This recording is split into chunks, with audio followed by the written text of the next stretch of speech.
సంఘటన అనేది ఈ రోజు జరిగిన సంఘటన కాదు సార్. ప్రతిరోజు నిత్యం వందల మంది గాయపడుతున్నారు రహదారిని.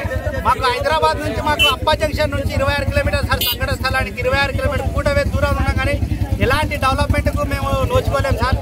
ఒక మన అసెంబ్లీ స్పీకర్ ఇదే దారి లేదు సార్. మన ఇంతకుముందు మాజీ మంత్రి అయిన సబితా ఇంద్రారెడ్డి కూటవే దూరంలో ఉంది సార్. వాళ్ళ ఊరు కూడా విలేజ్. ఎలాంటి అభివృద్ధికి వచ్చారు సార్.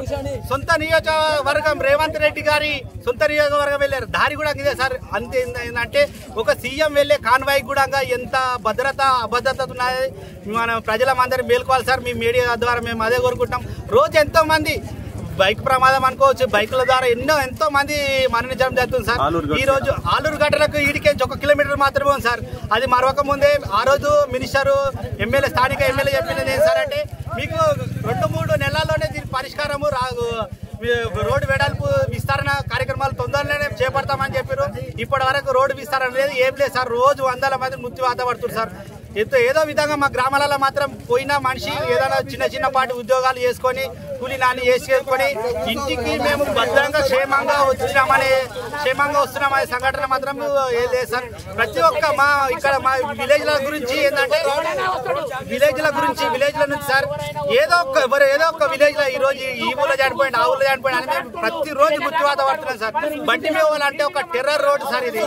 మేము బండి మీద వెళ్తున్నామంటే మాకు చాలా బాధ, ఏదో ప్రాణాలు అరచేతిలో పెట్టుకున్నట్టుంటుంది సార్ ఈ రహదారి.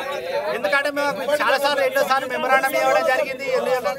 2017-16 శాంక్షన్ అయింది సార్. రోడ్ ఇప్పటి వరకు విస్తరణ పనులు అనేది జరగలేదు సార్. ఎందుకంటే ఎంత బాధాకరం అంటే అంత బాధాకరమైన విషయం sir.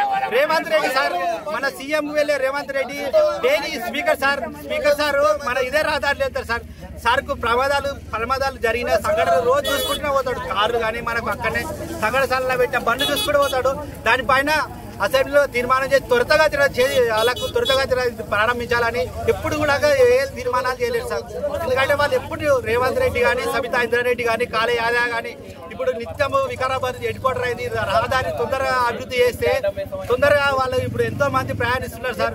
District head quarter Vikarabad ఉంది, మన కూటవే దూరంలో ఉన్నాం సార్. మనం ఎక్కడో మారుమూల నిజామాబాద్ కానీ ఆదిలాబాద్ కానీ ఎక్కడ దూరంలో లేదు సార్. కూటవేట హైదరాబాద్ దగ్గరలో ఉన్నాము.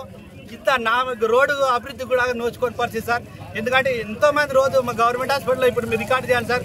రోడ్డు ప్రమాదాలు చాలా జరిగి కాళ్ళు చేతులు రోజు ఇరిగిపోవడం ఇది. ఎందుకంటే చాలా మనస్తాపంతో మేము ఉన్నాం సార్. ఈ రోడ్డు త్వరితగతిన చేయించాలని కోరుతున్నాం.